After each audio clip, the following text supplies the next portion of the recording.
So you may notice I am wearing an anklet. Generally, an anklet is a symbol of a hotwife or a cuckoldress. That means she's available to play with other people. A cuck is someone who actually is probably more in touch with their masculine and has the confidence and intelligence, especially emotional intelligence, to be able to surrender to this experience. There's a level of power that you get in controlling somebody's orgasm or sexuality. Touching my key and then having that moment of remembering that he's sitting at home in a cage and I'm with somebody else adds to it, and it heightens my pleasure. My name is Abby. And my name is Liam, and you are listening to the Evolving Love podcast. In this podcast, we deep dive into the topics of non-monogamy and relationships, drawing from our experiences of being consensually non-monogamous for over a decade. Whether you're monogamous, polyamorous, curious, or anything in between, we invite you to join us for this conversation. Let's begin. Dear listener, before we jump into today's episode of the Evolving Love podcast, we have a favour to ask of you. If you are not already following and subscribed to Evolving Love on Spotify or Apple Podcasts, or wherever you are listening to this episode, please hit that subscribe button. It is a fantastic way to support our show and ensure that you will never miss an episode. Today we're diving headfirst into the taboo world of cuckolding with Shy. We'll be exploring the psychological and emotional complexities of this relationship dynamic through an intimate interview with Shy, a cuckoldress who is in a 24/7 cuckolding dynamic. Get ready for an honest and insightful conversation that may challenge your understanding of love, sexuality, and the boundaries of relationships. Shy is also a passionate relationship and intimacy coach, specialising in open relating and kink. You can find her work at cuckoldress on Instagram and cuckoldress.com. In this episode, we cover what cuckolding actually is, common misconceptions, the ideal cuck, chastity cages, female-led relationships, communication and kink, common mistakes in cuckolding, how to share deep fantasies and kinks with your partner, the distinctions between hotwifing and cuckolding, and so much more. Thank you so much for joining us, Shy. It's a pleasure to have you here in our home studio. This is so exciting for me, guys. It's been really lovely getting to know you through the conversation nights that you have. I've been to a couple, and so I'm really thrilled to be asked to join. We start our conversation nights off with going around the circle and everyone introducing themselves. And I remember the first time you did it, you said, so I'm in this particular type of relationship. I'm interested in cuckolding and I'm happy to talk about that tonight. And I could see people around the room going, oh my God, this is amazing. First of all, the honesty and the vulnerability straight out of the gate, but it was so beautiful to see. And one thing that we did initially, because I saw that people within the room maybe didn't actually know what cuckolding was. We asked if you'd feel comfortable sharing what your definition of cuckolding is. So maybe we could start our conversation today with you telling us a little bit about what you think cuckolding is. My definition is probably different to a lot of people's. I've been involved in this lifestyle now for about 5 years and delving deep into sort of understanding the cuck mind. And what I have done is pared it down to the very basics. And for me, it is a one-sided open relationship where one partner is connecting with others sexually outside of that main relationship, and the other partner is monogamous to her, and they both like it that way. So that's sort of in its purest form. And then we've got sort of different layers to that. I think a lot of people assume that cuckolding is all about degradation and shame and chastity and a whole bunch of other activities, which, yes, very popular and tend to go hand in hand with this lifestyle, but not necessarily how everybody enacts it. I see those things as the kinks that the individuals involved like, and so they practice, but it doesn't necessarily mean it is a default of that dynamic. Mm. We can go a little bit further, if you like, in Oh, regards. let's Please. let's go Let's go further. all the way. So there's cuckolding, and there's another sort of part of the lifestyle that's also becoming super popular, and that's a hotwifing lifestyle. And so they're very similar in regard, and this is why I like that sort of umbrella sort of term of one-sided open relationship. Hotwifing, again, one-sided open, but for me, and many will disagree, but what I've seen is that there is a power dynamic difference, which is the flip side to the cuckold. In cuckolding, generally, the cuckoldress is the dominant and the cuck is submissive. So she takes the lead, she decides who, when, how. And in the hot wife dynamics, generally it's the stag, who's the male partner, who tends to like to show his partner off. So he will organize the dates, he will sort of navigate the direction, and she tends to be submissive and wants to please him in that way. And that includes being with other people. She enjoys that, but he's kind of the dominant in that role. Fascinating. And with the cuckolding and the hotwifing, I've also heard there's like cuck queening as Yes. well, and hot husbanding. Yes. I have met a hot husband before. Yes. So Yeah. can you? So that's, again, the inverse of the cuckold dynamic, where, so here we're going into that heteronormative type conversation. Yes. Where we're sort of creating titles and labels for gender-specific roles. And so this is the inverse. You've got the female that likes to be cucked, so she's the cuck queen. And then you've got the man who's the hot husband, who will go out and have relations with other people. We can't forget about the bulls. And so we have bulls. I prefer the term bull friend. I think we Bull mentioned friend. I love Okay. that. I just think we all know bull, but I like to sort of humanize it. These are people. And I just feel that bull friend kind of describes that a little bit better and gives you an idea that they also have an equal part in this three-way dynamic. Bull or bull friend, as I said. But for the cuck queens and the hot husbands, they have cupcakes. I have friends that want to be cupcakes just because it's cute to have that title. I mean, that's the sweetest title. Well, hopefully, dear listener, you are following along to all these terms. If you haven't heard all these terms, hopefully people are taking notes as they listen to this podcast. But I do wonder, so what was your entryway into exploring these cuckold dynamics? My partner. So I've been a kinkster for many, many years, probably longer than I even knew what that meant. And when he and I started dating about 6 years ago, I considered myself poly at the time. I was seeing a woman at the time that he was being set up with.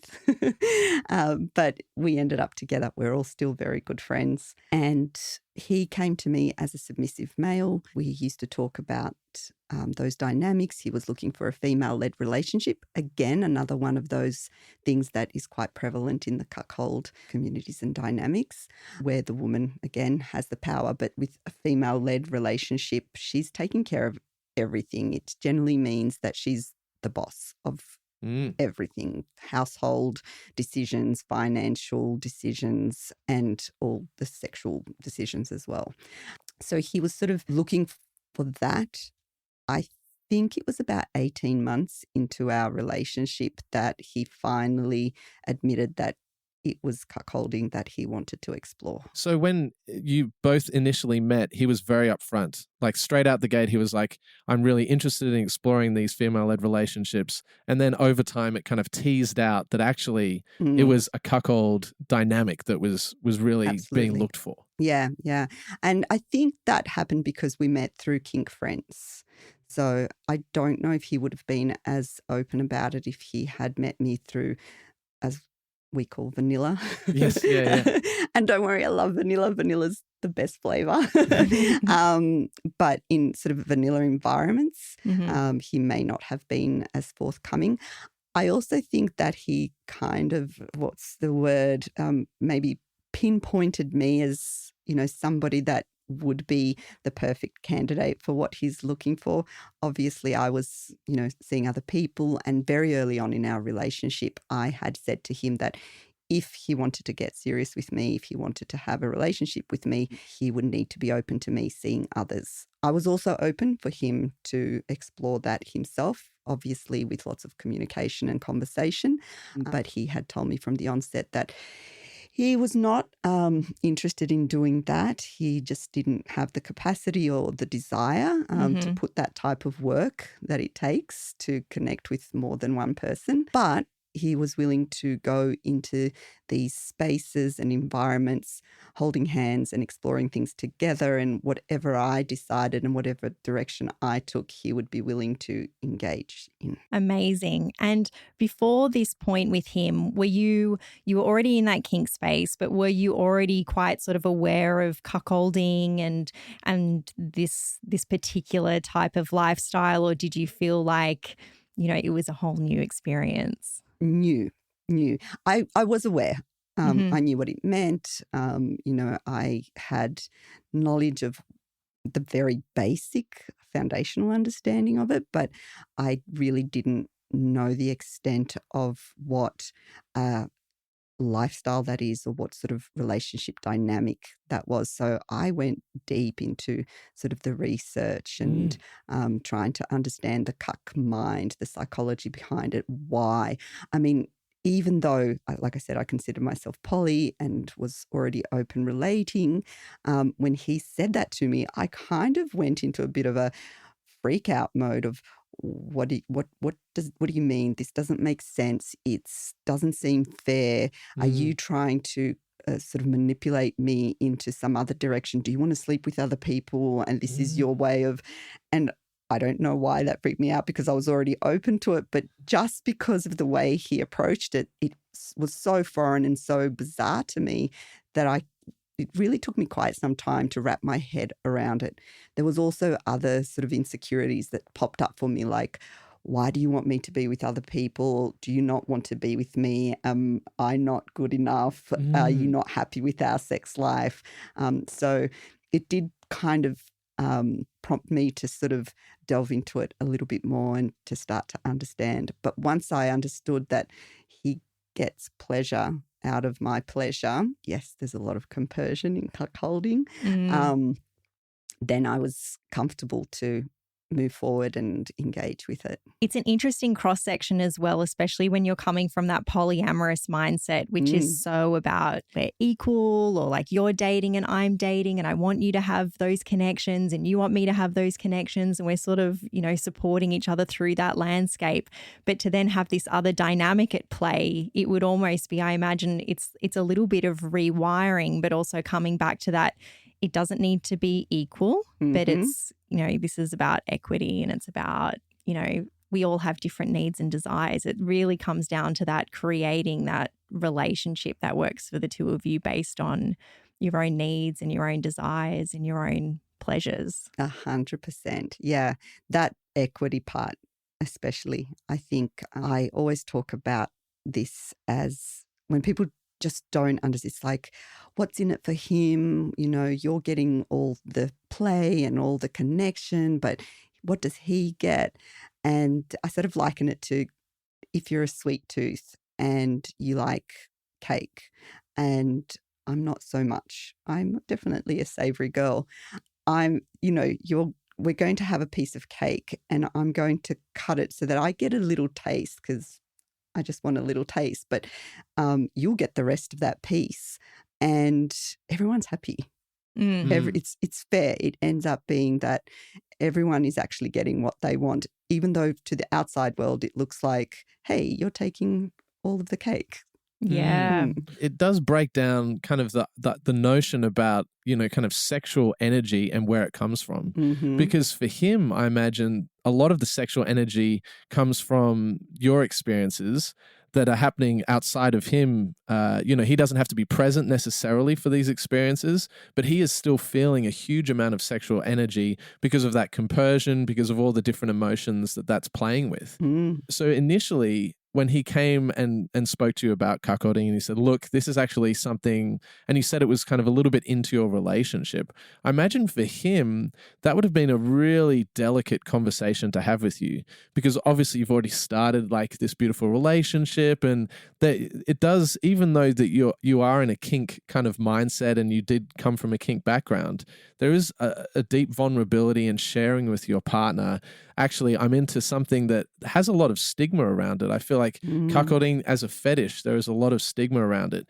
So when he brought this conversation up to you, was he really nervous about having that conversation with you, even though you obviously are very open-minded? That is, yeah. So it wasn't a conversation. That's how much I think a stigma this lifestyle is. He was so nervous about sharing that he actually sent me an email to divulge his desires and to explain to me where it may come from for him. And it was an email he sent to Mistress, which is our DS dynamic at the time. Love it. So he basically wrote it out. And I still to this day remember at the very end, I get a little bit confused. I think it was divulge, provide all the information. This is something I'd like to explore with you.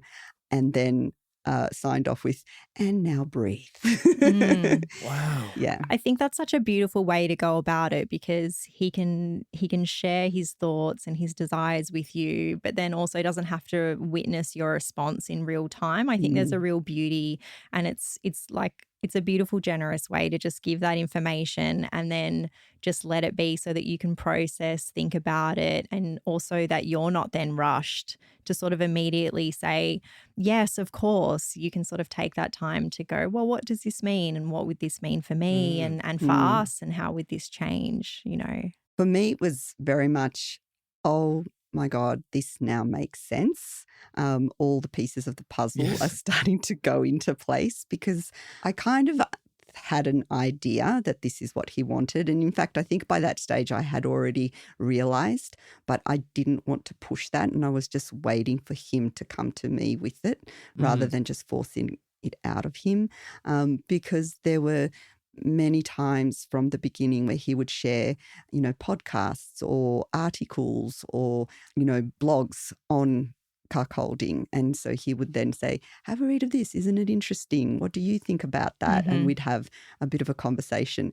And I would say I probably would have a lot of questions after these things. And I would be saying, that, like everybody else, that doesn't seem fair. What do you mean? And so that could have potentially stopped him sharing even further with me at the beginning, until he felt more comfortable and understood that I would have been more open to exploring it. So he was kind of like breadcrumbing you right until the thing. And then when the email came, you had to kind of act surprised. You're like, I guess I didn't see this coming.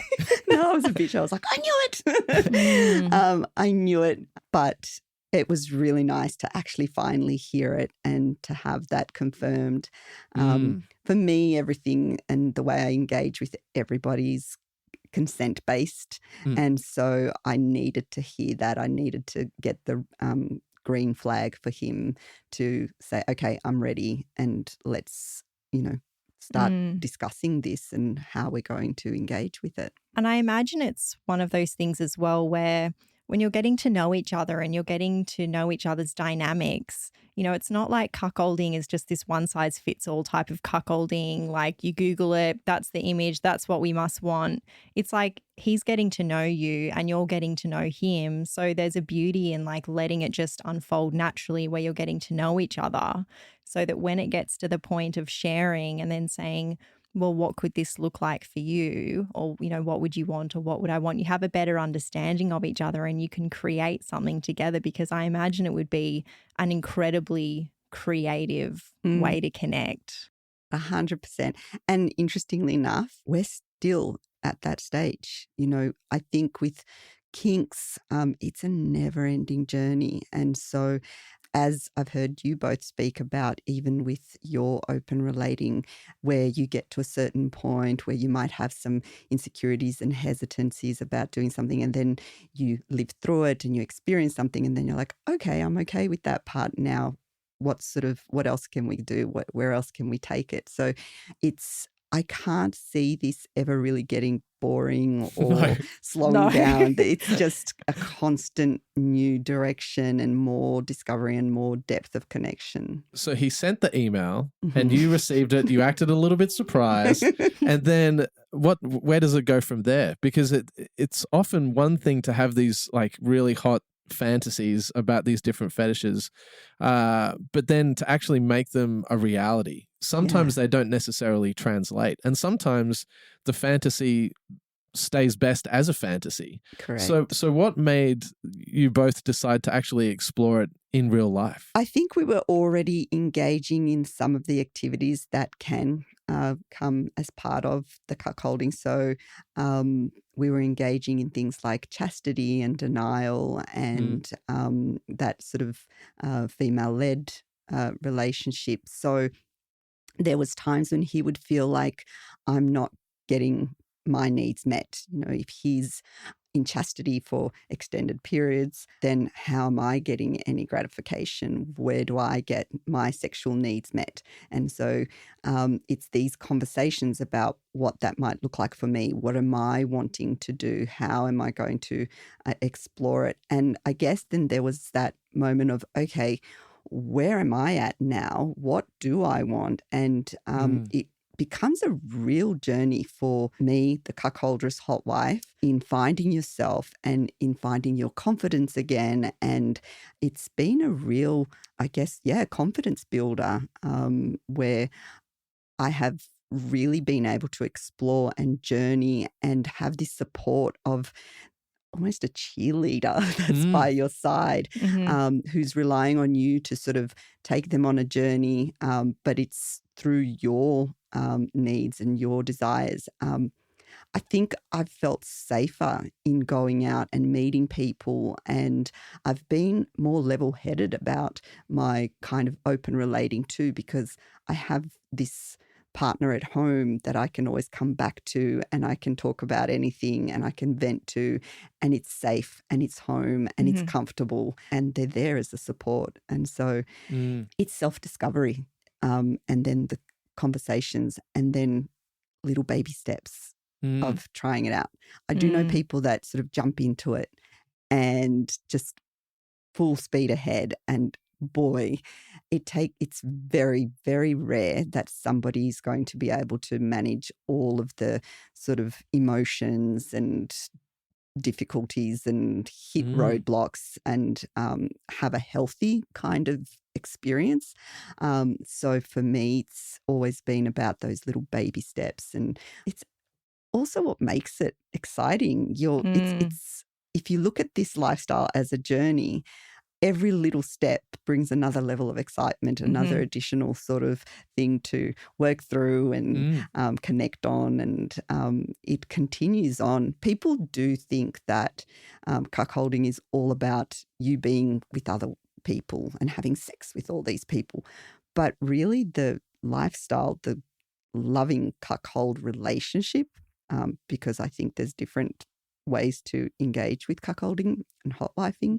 People think it's all about that, but it's all about the things behind the scenes. It's the conversations, it's the build up to all of these things. It's the reconnecting after going out and being with someone. It's them seeing you. And well, for me, because I guess mine is a little bit of a blend of polyamory as well as cuckolding, because I do tend to connect on an emotional level as well. I do have casual play, but I do tend to feel more comfortable to have someone that I grow a more sort of emotional connection with and depth.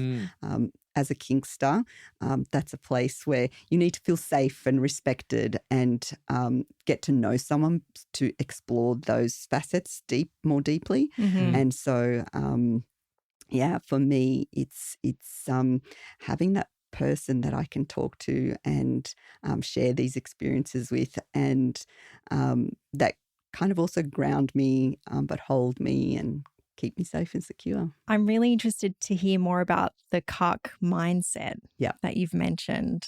Of course, there would be so many different cuck mindsets. Every cuck, I'm sure, would be so different. But with your explorations, what sort of comes up for you when you think of the cuck mindset? There's different ways that a lot of people approach it. Unfortunately, when you look up cuckolding, it's better these days. It's changed a lot over the last sort of even 5 years, but 10 years. If you look up cuckolding or hotwifing, 9 out of 10 times you're going to be directed to some pornographic content. And it's unreal, and it's not how people engage when they're in the lifestyle. What I have noticed is that there's probably 3 different ways people engage with it. You have the lifestylers, and they are people who live this as their dynamic, as their relationship style. It's the basis of how they connect and how they it's their relationship. It's their relationship.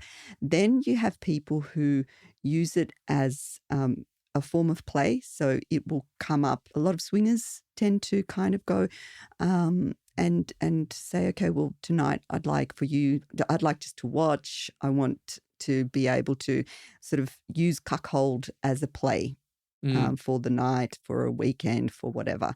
And then there's the fantasy of it, and where a lot of people find that exciting, and it's something that they might even talk about in the bedroom, but they will never actually take it to that next step and connect with other people. And so you would see yourself as within the kind of lifestyle approach to cuckolding? Yeah, absolutely. It is our dynamic. It's something that is the foundation of how we live. So it's always there. It's like an omnipresent. It's an omnipresence, yeah. I don't know if many people realize, and maybe people might start looking now, but there are signs that you can tell whether someone is available. Oh, tell us. What are the signs? Tell us the signs. So you may notice I am wearing an anklet. Oh, I didn't even notice. Yeah. Okay, we're noticing now. So generally an anklet is a symbol of a hotwife or a cuckoldress. That means she's available to play with other people. So those are sort of the little nuances that you have between a couple. That's something that he has gifted me as a promise to me that he will support me. It makes me think of, the upside down pineapple. That Yes. that hilarious. I don't even know if it's actually true, if it actually happens. Yes, it does. But people kind of like walking around the supermarket with upside down pineapples. And I have seen some people, not long ago, I saw someone with a pineapple tattoo.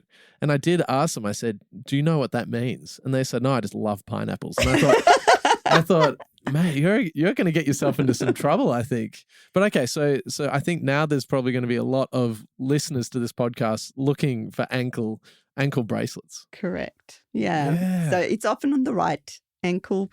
I don't think there's any real kind of a way of going about it, but predominantly worn on the right. She may have a little key hanging off it. And that's another one. So you might find you'll see someone with a key on the necklace. Again, not necessarily cuckolding, but it's a symbol of them having someone in chastity. They're locked up. But yes, it does tend to go hand in hand.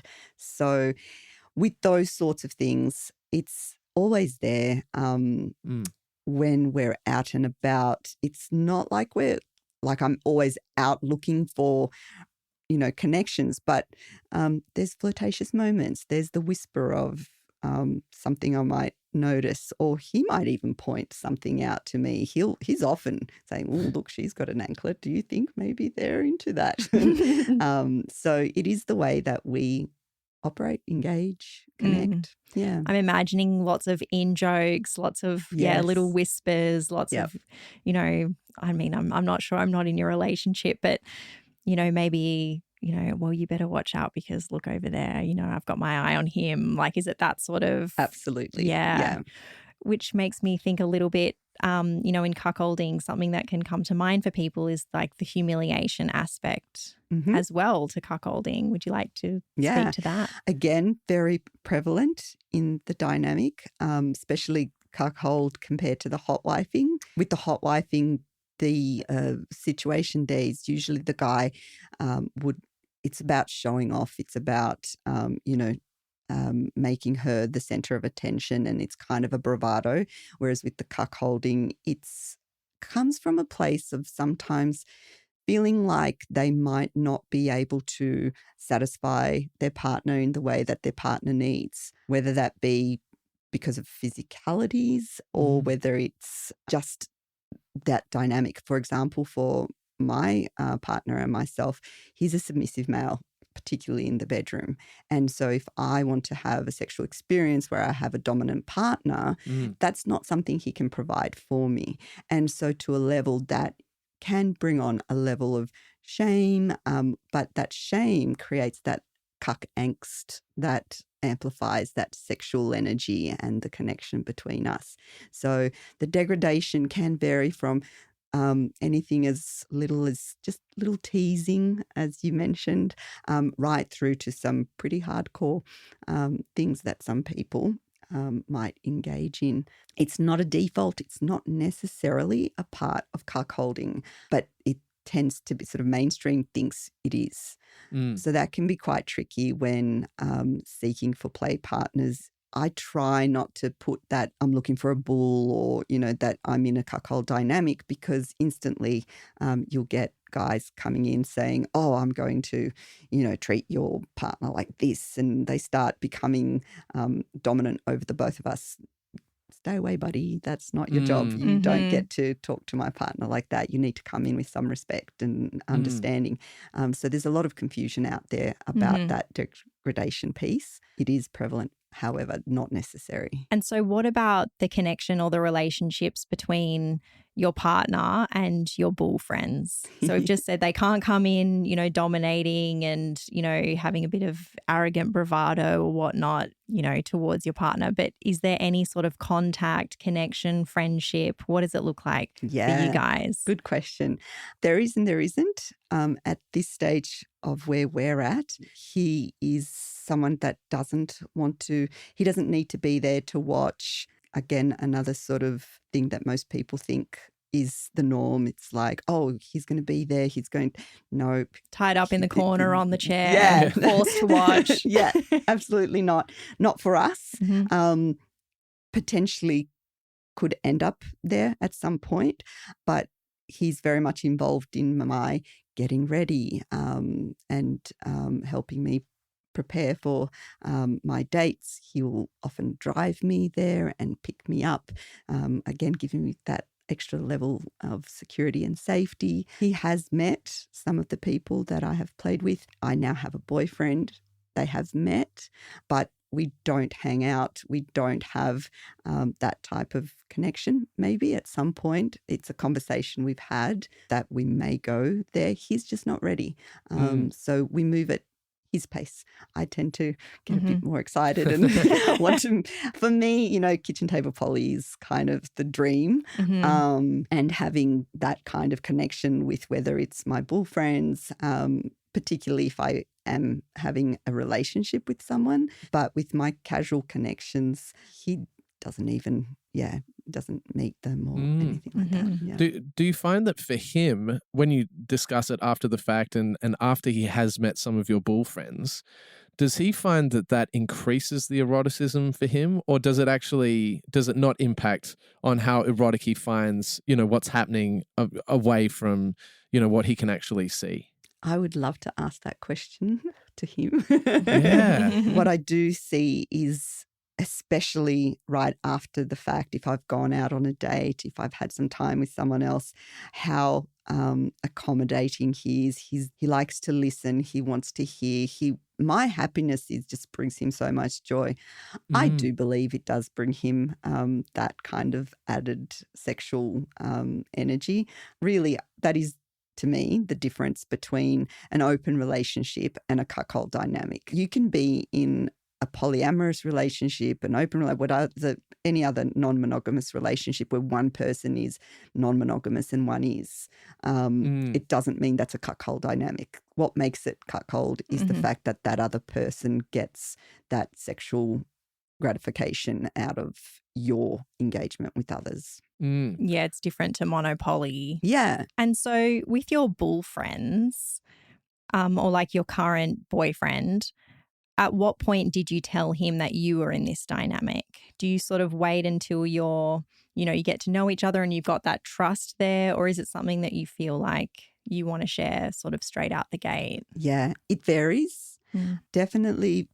So I tend to travel a lot for work and Lots of opportunities. There's That's great. opportunities to connect with others. And if I'm not exhausted at the end of the day, I will often organise a date. And for me, that's a fun time to just explore and have some fun. It's usually a drink or dinner, and even that doesn't mean it's necessarily going to go further. Mm-hmm. But when it does, fun.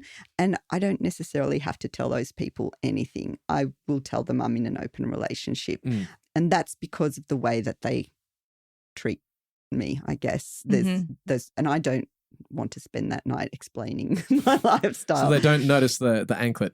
They don't understand what it is. They may notice it. They think, oh, what a beautiful piece of jewelry. Exactly. Yeah. Exactly.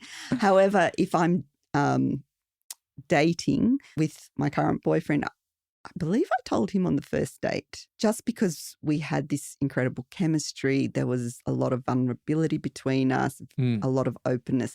And so I could sort of feel for what is right. I do like to provide that information pretty early on. But if I'm seeking those connections, I'm kind of seeking someone who wants to explore that. So that's why I will divulge early on in the piece. So usually sort of dating already within that kink space as well. Do you feel like if you were looking to sort of date somebody and have it be their, they'll become your regular partner, your regular bull friend, you'd probably look to find them more in that kink space? I will tend to look for someone who's dominant. Yes. And then kind of see where that grows to organically. I will then bring up things. I will then start the breadcrumbing and be like, hey, have you heard of, and what do you think of it, and what do you understand this means? And then that'll go into conversation, and that's where I guess I'll open up a little bit more. If you're enjoying this episode of the Evolving Love podcast, we invite you to follow, comment, and subscribe. Sharing the podcast with friends, family, or lovers is the best way to support the Evolving Love podcast.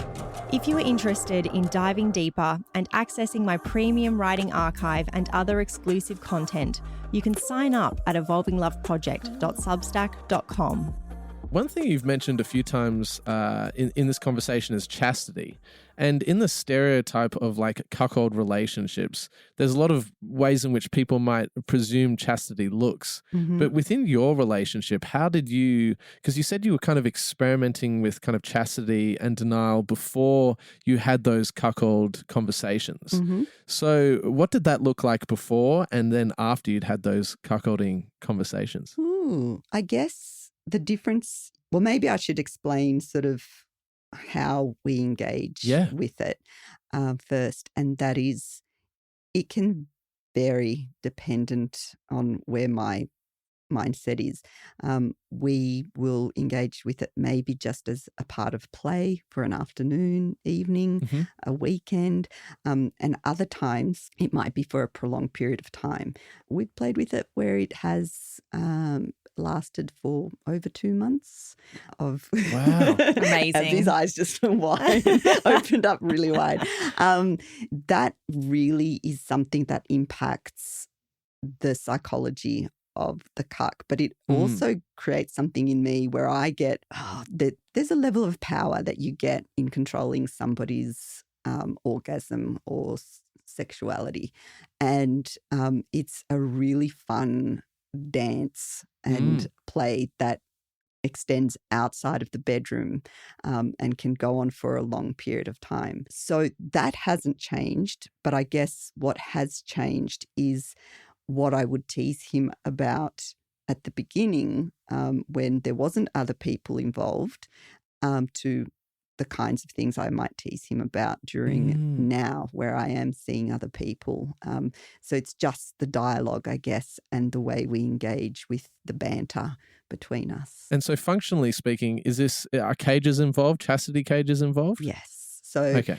there's so much to chastity. That could be a whole episode of its own. Yeah.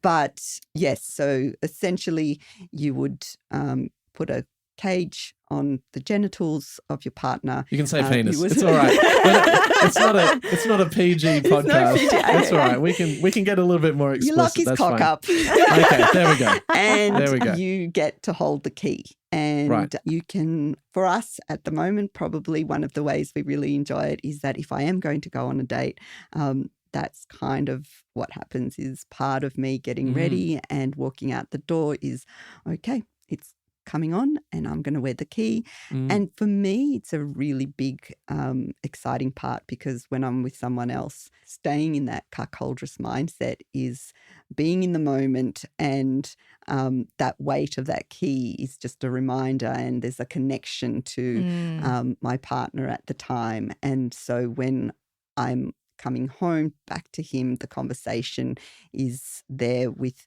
how much he was actually still a part of it, even though he wasn't physically present. So the denial part on an extended period of wear, there is probably within the first 12 hours, I notice a difference in his demeanor, in his way that he relates to me. By the end of the first week, there's a big shift. The focus in him to get things done, he becomes a lot more motivated. He becomes a lot more subservient. There's a lot more doting from him towards me, and he's a lot more agreeable. It's really quite fascinating what happens, and I would recommend people engage in chastity, whether they are in a cuckold dynamic or not, just to experiment of what that does to your connection. And it can be a really interesting experiment to figure out who you are, and it can really just teach you about yourself and how you operate when you have that dependency taken away from you. It's fascinating. And so would he be wearing this cage, outside of the home? Oh, yeah. Okay, so it's 24/7. If we're doing an extended... Right, so for the 2-month kind of journey that you went on, that was like he was going to work, he was doing the whole thing, he was hanging out with friends, he was catching up with family, and no one knew. Is he allowed to take it off at different times? No. No, it stays on. It stays on. There is considerations, obviously, like hygiene. We have found with certain types of cages, and I won't go into all the specifics, but, metal cages, you're able to actually have a better level of hygiene and not have to take it off at all. He sleeps in it. It's 24/7. A lot of people will have rituals where they will do a cleaning and it will have to be under supervision and it goes straight back on once everything is dried up and you can put it back on so that it doesn't seem like there's been an interruption. So it keeps you in that mindset and nothing changes. Also, when you're out on a date, just being in that chastity, being in that cage would be such a beautiful point of connection to knowing that you are coming back because you have the key. Correct. Hopefully. Otherwise, that could be an awkward trip to Bunnings to try and get some pliers to get the chastity cage Has off. the key ever been lost? No. Yeah. No.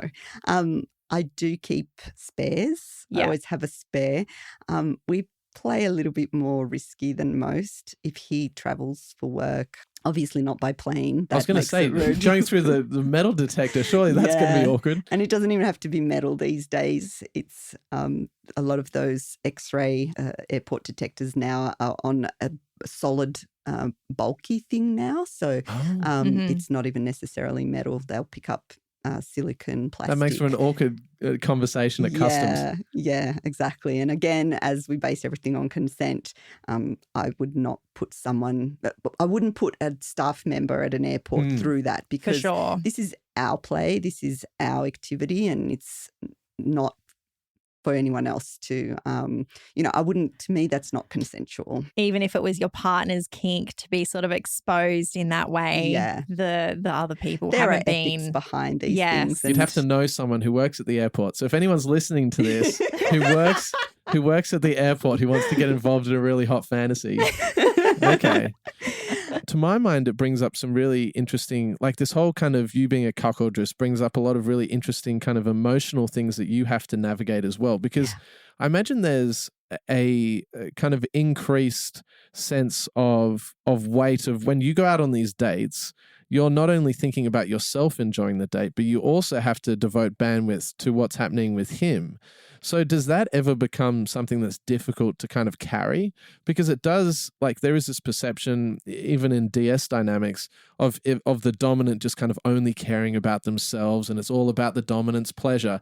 But actually, you're doing kind of double the work because you're not only worried about your pleasure in the moment with this bull friend, but you're also worried about whoever's at home. Yeah, I would have to say the hot wife cuckoldress probably has the biggest responsibility in, and it is. It's a big weight to carry. However, for me, I really enjoy that kind of having him involved, even if he's not involved. It adds to my sexual gratification. There are moments where I've been with somebody and just, touching my key and then having that moment of remembering that he's sitting at home in a cage and I'm with somebody else adds to it, and it heightens my pleasure. So taboo. So taboo. So taboo. Exactly. This dynamic is probably the most complex, even though you have, for example, non-monogamous relationships, and they can be very complicated, as you know. You're talking to your partners, husbands, you're talking to your lovers, you're navigating schedules, and your sort of normal life. This has that added layer of the sexual charge across all of the connections. It's a three-way. I think one of the things we haven't spoken much about is the involvement of the bull and what they bring into this play as well. So there is a big difference between a bull friend and just a casual sexual encounter. They're playing into the psychology of that dynamic as well. So for them to come in, they need to understand what your dynamic looks like and how it differs from the other people they may have had similar connections with. What is it that pleases you? How much do they engage with the cuck? Do they engage with the cuck? Is there going to be that sort of degradation component? Is there going to be conversations between them? I have friends that are in the lifestyle and the cuck will have full conversations and organize meetups and talk about what they might need for that particular date. Do you want me to organize a hotel room for the two of you? Would you like me to make sure there's wine? What type do you like? Red? Do you like white? That sort of stuff. Becomes an expensive fetish at that point. It certainly can be. But so it can be very complicated. But it's when it all comes together, it's just extra and it's magic and it's really beautiful. And so with some of the complexities and the dynamics, so with your bull friends, your partner, they would be more dominant. They're already that more dominant man. Does that mean in that role you fall into being a little bit more submissive with them whilst also being dominant to your cuck? Are you juggling two different dynamics in the one energetic moment, even if your cuck's not there? Yes, absolutely. I'm lucky I'm a switch. I do tend to struggle with surrendering to my submissive side. That as a dominant woman, and I tend to lean more to being dominant in the kink space and in real life. I know what someone in my position can do to someone else in regards to damage physically, emotionally, mentally, spiritually. Mm. And so it's very rare that I'll feel comfortable enough to allow someone to take me on that journey. And so it's really hard to find. And so, yes, it can happen, but that will generally be with one of my boyfriends slash bullfriends. With play partners, casual play partners, I should mention, it's probably not something that I will engage in just because I tend to want to feel safe and it's More neutral. more neutral. With cuckolding, obviously the kind of right end of the political spectrum, now we've got the kind of misappropriation of the word cuck, and people use it as kind of this negative, like, oh, they're such a cuck, as though it's like a really degrading, it doesn't carry the weight, the sexual weight that you would see the word carrying. But I'm interested in how society views this kind of fetish of cuckolding, because even when we were having this conversation, with all our guests, we go, do you feel comfortable being on camera? Are you happy for us to kind of make it public? And of course, when people say, oh, I'd rather not be on camera, that's totally fine. I know we had the episode with Lena Doon, who's, or Ask a Sub, and she's a 24/7 submissive, and her whole persona is kind of behind this avatar that she uses to kind of hide her identity. And when we asked you, you said, oh, I don't feel comfortable showing my face. And of course, that's totally fine. But I wonder, why is cuckolding why does it carry so much stigma? Of all the fetishes, there's so many fetishes that are kind of celebrated. You can be into kink, you can be into different sorts of BDSM. But as soon as it comes to cuckolding, there's this added layer of stigma around it. Yeah, so true. And I would go further as to say that even though I've been a kinkster for such a long time, I didn't know much about the cuckold dynamic because even there, it's not something that is prevalent. And I'm wondering whether it's for these reasons. I think, as you say, it is a derogatory term. I think as a society, we tend to still to this day think of men as the alpha, as, the boss, as somebody who, it's their masculinity that's being attacked. For me, a cuck is someone who actually is probably more in touch with their masculine and has the confidence and intelligence, especially emotional intelligence, to be able to surrender to this experience. So for me, I see them as very strong, intelligent, devotional, wonderful humans. But unfortunately, society doesn't understand. I think society's watching porn and they look at what's out there and it's like this snilly little pathetic, guy who's basically being told what to do and discarded and almost like an animal in porn. It's dehumanizing and it's very derogatory. So when people don't understand something, and that's kind of how it's painted in general society, it's seen as someone who's less than and lower than. And I think cucks in general are quite proud of who they are. They're already dealing with a lot of shame. People generally who are exploring kinks tend to have to deal with a lot of that anyway. This one extra. And so it's not something you can go out and say, hey, this is my kink, because the connotations is that you're this pathetic fool. And that you're, being used and abused by your partner. And so not only is it them that's being seen as in a negative light, but you all are of a as well. sudden exactly. I'm then through that, it's seeing me as, and let's, talk about women slut shaming and, so that's another level that gets attacked as well. So unfortunately, when people don't understand something, they tend to fear it and therefore they will put it down. And so have you been able to have conversations with people outside of the kink scene about your cuckold relationship? yes, I have.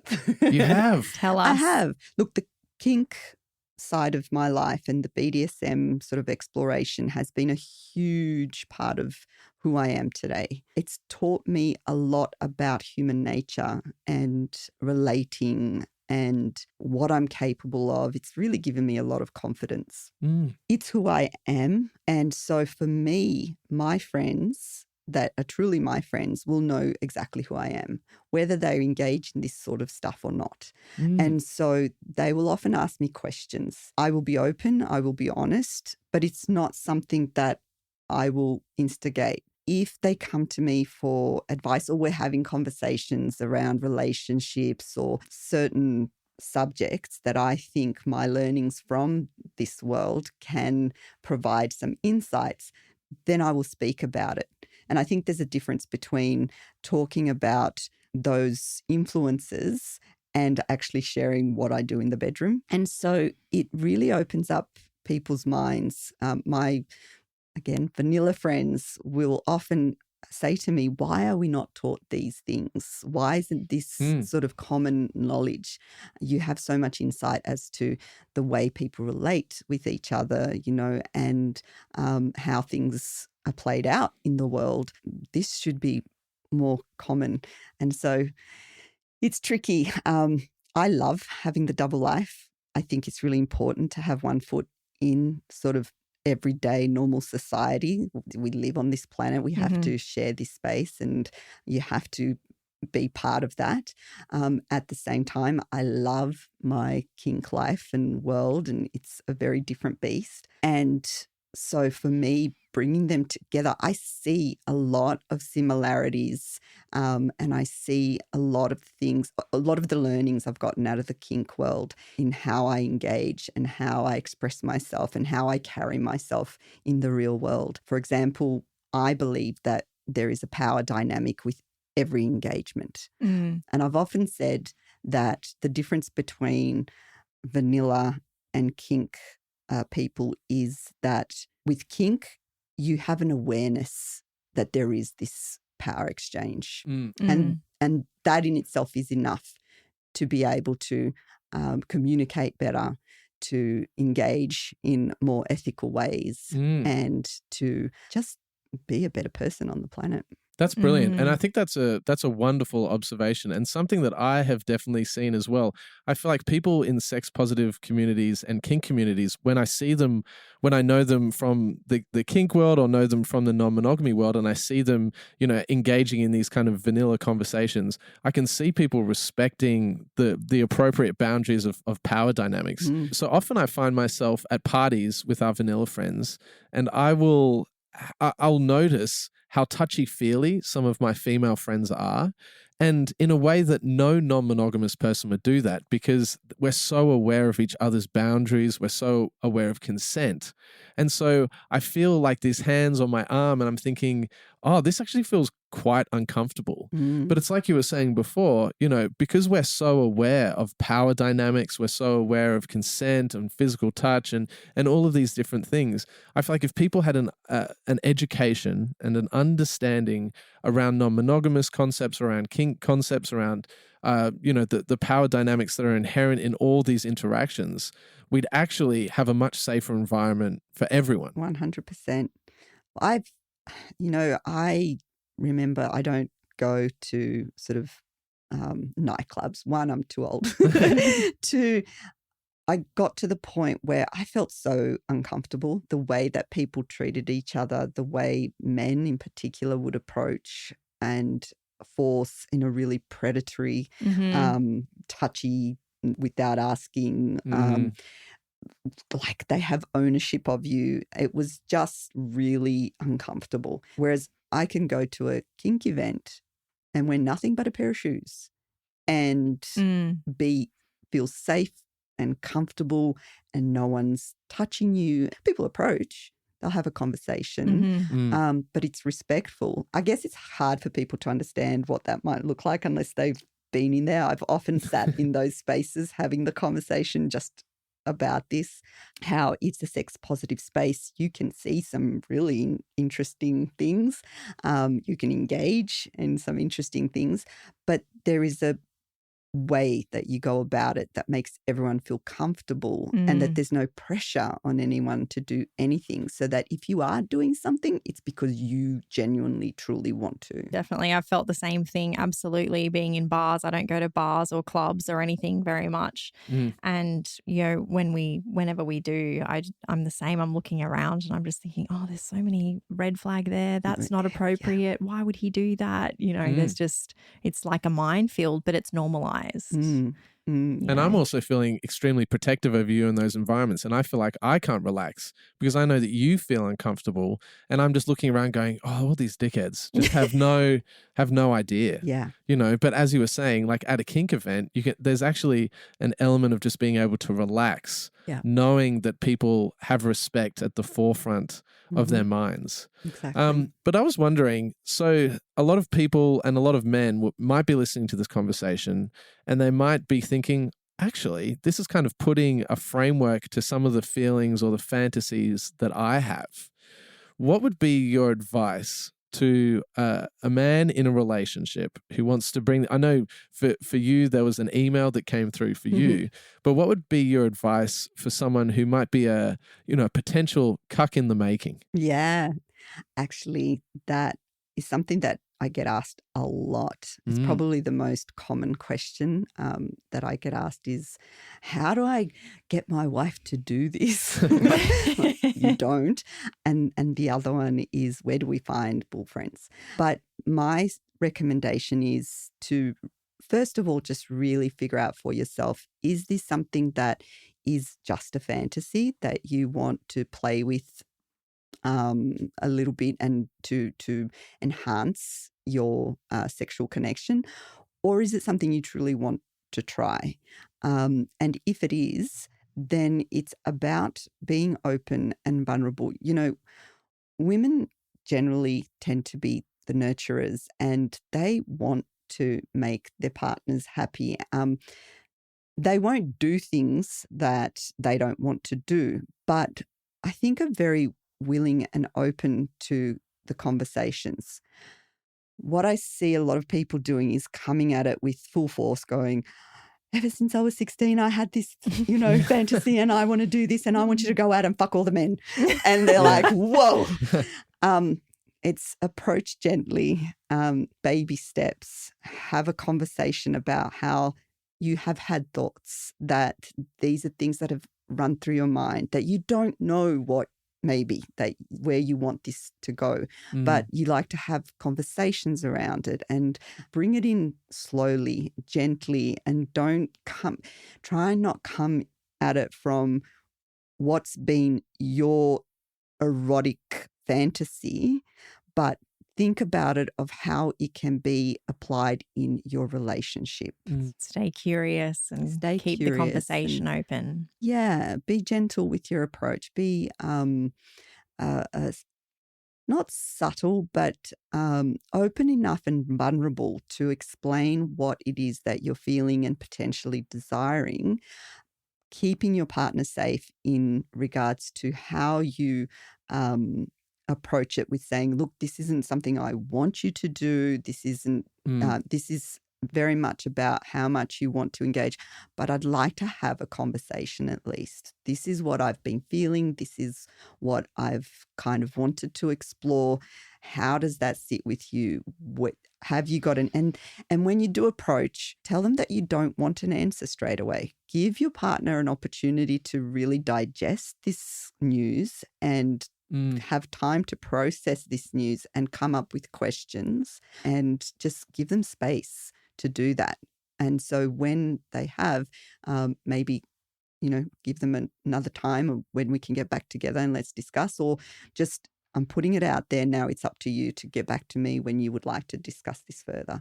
I think the breadcrumbing is a really good way of opening that dialogue too, still, just providing maybe a blog, an article, a podcast episode. This podcast episode, perfect. Yeah, there we go. Just to start those conversations. It could be something as simple as, I had a dream last night and you were with somebody else and I was really aroused by that. How does that make you feel? Manufactured dreams. I feel like that. I feel like we hear those all the time. Well, fantasy fantasies are a dream. Yeah. Yeah. That's Absolutely. It's just another word for it. So for a woman who may be interested in being a cuckoldress herself, how would she go approaching her male partner to introduce ideas? Would it be a similar kind of method for how you described before about how a cuckold could approach, or are there something kind of different or slightly different in terms of the feminine experience, and then bringing this up as a conversation to your male partner? It would be great if there was more women that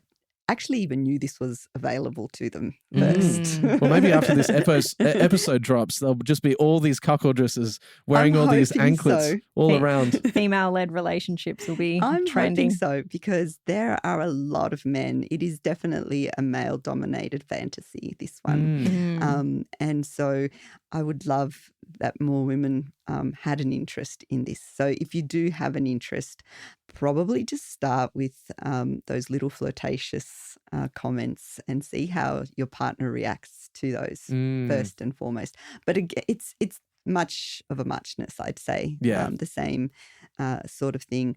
But there is probably what happens more so is that women are approached by their men, whether you're in a new relationship or you've been together for a long time.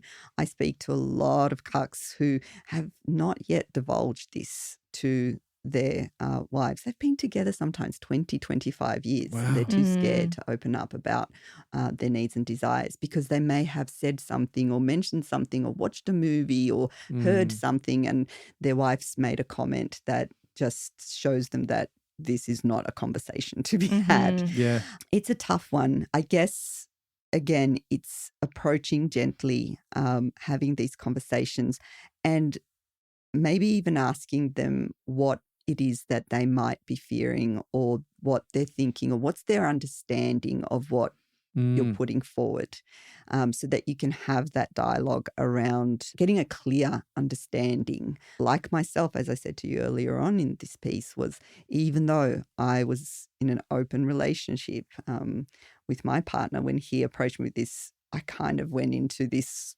mode of what do you mean? This doesn't make sense, and what are you trying to do here? It just didn't. Do some research. Don't go to porn to do that research. Are there online communities that people can find?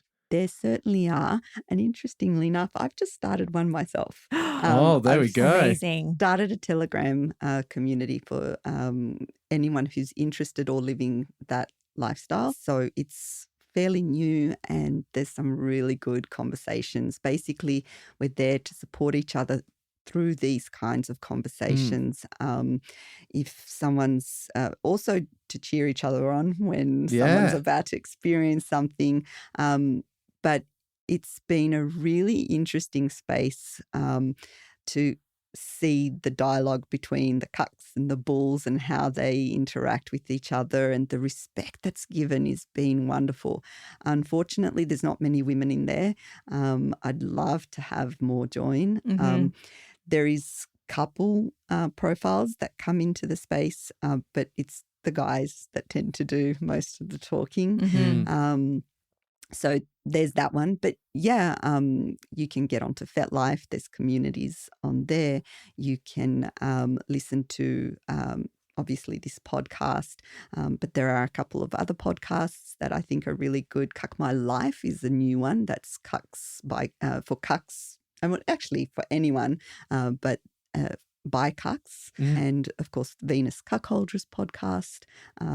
She has been around for quite some time, championing the women to get on board, and reprimanding all the bad behavior from all the bad behavior from I guess both the guys that come in thinking that they can just be predatorial in their approach, and also the cucks that think they can force their partners into this lifestyle. I guess they're the sort of places. And then there's a myriad of blogs. There's some really good blogs out there. All you need to do is Google it. There's one thing that before we wrap up, there's one thing that I'm really interested in, and that is privacy. Because we talked about there being so much stigma around this. When you are engaging with bull friends obviously there's a lot of trust that's going kind of both ways. And especially when you start divulging really sensitive things about your relationship and about your partner and his identity as a cuckold, how do you go about establishing that sense of trust and respect for the privacy? Because of course, especially people, with jobs and in different professions, some professions might be a lot more sensitive to other professions. And if this kind of did come out, then it would be a huge problem. So how do you go about navigating those situations? Yeah. For me, my relationship with my partner, my cucky, that's my sanctuary. And so I will be very careful with what I divulge. But in general, I tend to not share much with anyone about anything because people have their own stories and they're their own stories to tell. Mm. I share what's required, as in what my schedule might be. I share like my availability, or I won't go into my relationship details. That's nobody's business. I guess being in a cuckold, there is some sort of sharing that will happen, but it'll be directed by me in regards to maybe I might say it'd be good to have a photo that we could take, or how would you feel about if we were to record a part of our engagement, or do you feel comfortable sending the picture yourself to my partner, or something like that. But I won't go into his personal life or anything that's going on between us or how we live life. Yeah. Obviously with boyfriends that becomes a bit more of a blurred line, but just purely bull friends, casual play friends, it's really in the moment sharing of that exciting component, but not more than that. Privacy is still paramount, both for us and for them. I won't ask for information about their private lives. It's not my business. Do you feel like your cuckolding dynamic with your partner is very sacred to the two of you, or would you ever in the future be open to having another cuckold partner as well? I have a million questions. I know we're getting to the end of it, but It is, and I have been approached. I don't know. The answer is I don't know. I'm not closed off to anything. We have discussed about having some sort of engagement with others, maybe key holding, or I don't know, some interactions, but it's not the same. For me, cuckolding is a relationship-based dynamic, if it's the lifestyle. Yes. You've got people that might not be in a relationship, but they want to build that sort of level of cuck angst that might go to a sex worker, dominatrix to get some sort of gratification and play.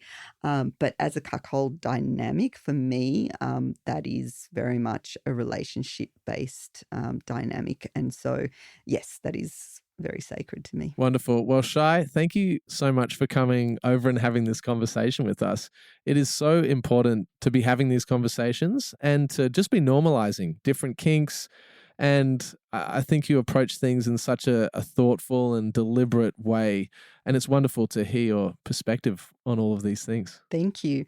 I'd like to just say a little bit about the normalizing component. Yeah. I struggle with that sometimes. Struggle.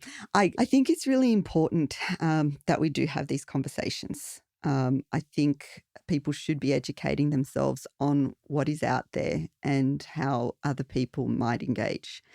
But I'm not always for normalizing everything. Totally. I feel like this needs to be taboo. Yeah. It's the nature of it. Yeah, exactly. Because it is a big part of that dynamic. It's part of the Kinks dynamic. in particular. And if we don't have that taboo, then we're starting to infiltrate normal society where we have children and people that really aren't, consenting to being involved in these dynamics. And that's where you're seeing people dressed up in, with a collar and a leash in public. In the shopping centre. In the shopping centre. And that's not appropriate. That's not okay.